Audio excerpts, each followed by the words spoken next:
शिव गुरु या पागल कहैया जमाना, भोलेनाथ या पागल कहैया जमाना। लगैया कि मर जाई ना तो जहर खाई, सुनी सुनी दुनिया के ताना। हाँ, लगता कि मर जाई ना तो जहर खाई, सुनी सुनी लोगवा के ताना।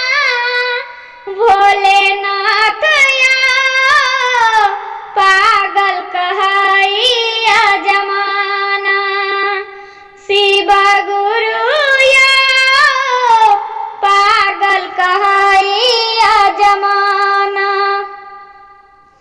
तू ही हमर जान रहियै, तू ही अरमान या, तोहरे के मन ले रहियै दिल से भगवान या।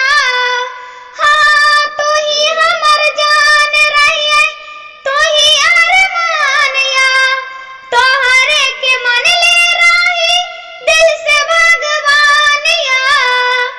भोलेनाथ या पागल कहैया जमाना, शिव गुरु